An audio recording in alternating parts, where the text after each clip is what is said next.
In today's video, we're going to cover how to make underground boom bap. I'm going to show you useful sampling techniques, tips on sound selection, drum pattern ideas, useful effects, and a lot more. So let's get into it.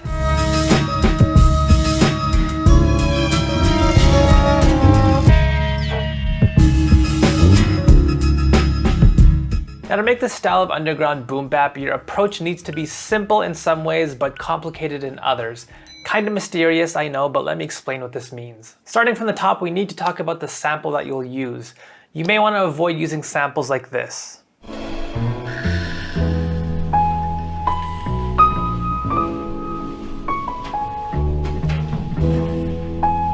This can be the perfect type of sample if we were making classic 90s boom bap, but if we're making underground boom bap, choosing something other than typical jazz or soul can help. Think of it like if you were getting married. Sure, you could ask your girl to wear a typical wedding dress, but the wedding probably wouldn't be very unique if you did.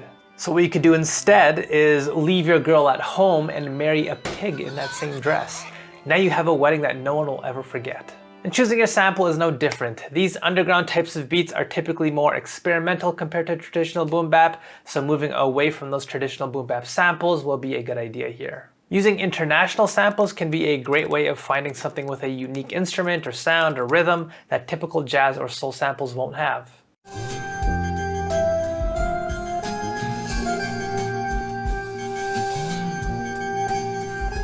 And once you find your unusual sample, your job is to put it into a boom bap framework.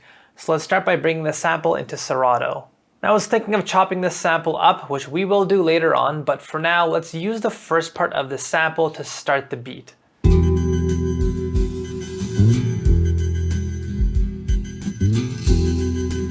I don't want to force myself to chop the sample if it doesn't need it. I'm also going to pitch the sample down just for my own personal taste.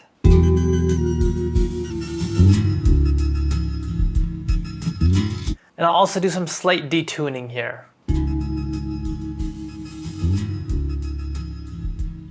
This is something that I talked about in an older video of mine. Detuning can be a great way to get your beat to sound slightly more unique. This is meant to mimic sampling off of a turntable where the repitching may not be 100% perfect when you're using a turntable slider.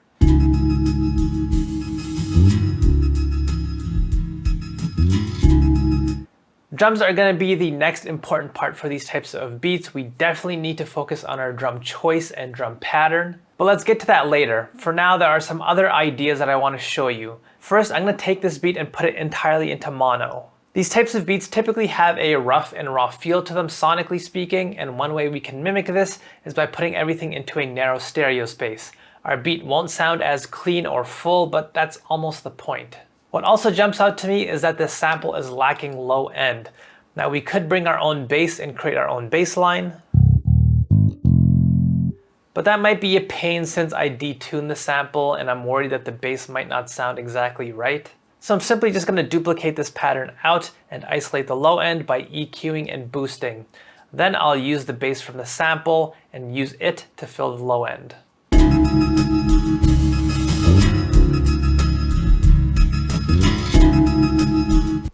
Let's find another sample to layer on top. I'll look through the exact same international samples to see what I can find next.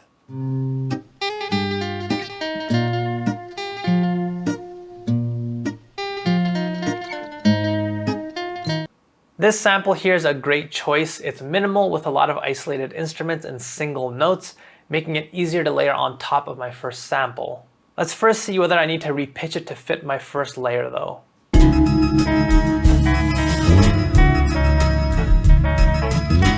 Sounds like this part of the sample will work. And I want to point out a lot of the times producers struggle with using multiple samples in one beat because they tend to try to create complex, dense samples with every single sample that they use. So let's avoid doing that here. I'm just going to be very simple with the pattern that I create to help this sample actually fit.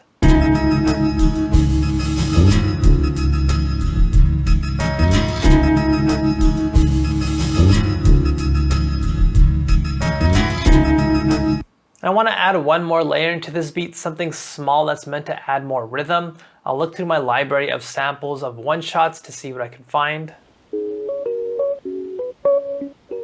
Let's use this Fender Rhodes sample here.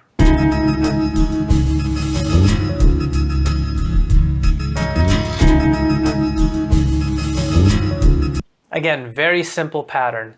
Now let's move on to the drums. With traditional boom bap, the drums are often very forward and loud in the beat. But if you listen to these underground boom bap beats, that's not always the case. Instead, they almost sound like they're a part of the sample. So if we listen to what we have with the main sample right now,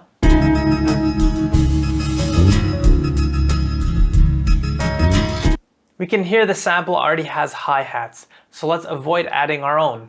All we're gonna do is add in our own kick and snare. And this is where you're gonna need to be more complicated with your approach. I'm gonna start by using this drum break here.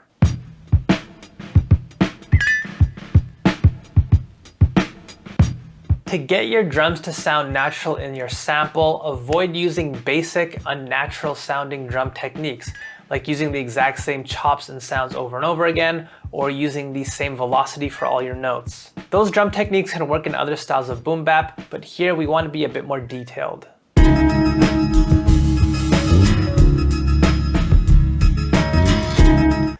One other important drum detail is to think about changing the pitch of your drums. This is meant to help them again sound like they are a part of the sample and integrate better.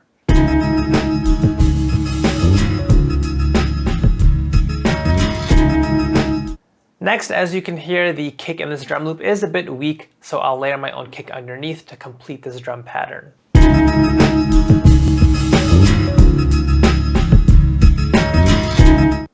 Alright, so this is a great start to the beat. Now let's create a B section where the beat sounds different to make our arrangement more interesting. So I'm going to duplicate this pattern out and look through the sample once again to find another idea.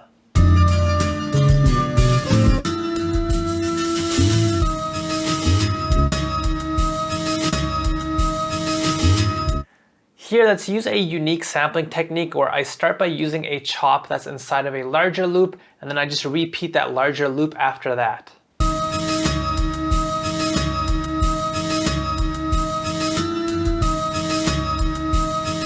I'm going to complicate the drums and add more notes during this B section as well, just so it feels even more different.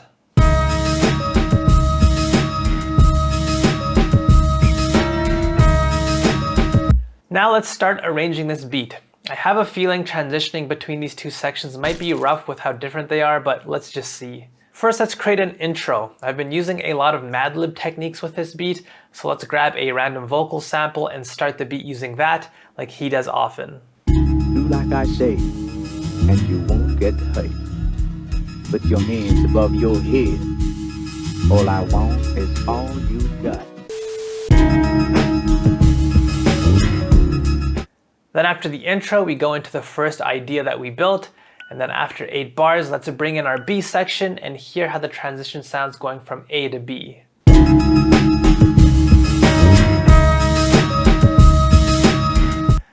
That doesn't sound too bad actually. We can improve it a bit though by changing the tail end of this section. So for my sample, I'm going to add this note right before we go into section B. For my second sample, I'll add a bit more into this riff. And with my drums, I'll create a roll to pick up the energy level. So here's how this transition sounds now.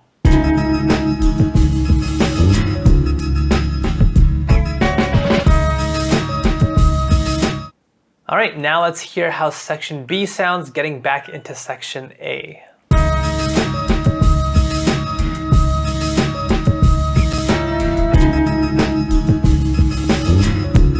As I thought, that sounds awful. This is going to take some extra work to get this to sound good, so let's start by finding another part of the sample that might help this transition sound smoother.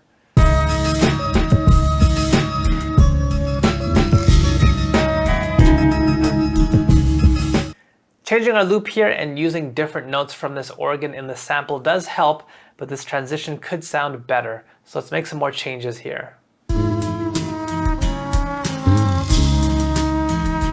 I think this horn riff will help. It has a downwards direction that feels like it brings down the energy level, which helps it get into the A section a little bit better. Let's also make some adjustments to some of these other patterns. I'm going to get rid of the tail end of the drum pattern to again lower the energy level to help this transition. Same thing with the second sample here. Let's also see if we can't find yet another sample to layer and help with this transition.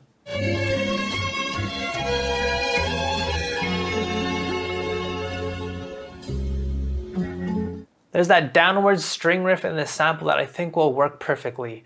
Let's layer this on top, and after all of that, let's hear how this transition sounds now.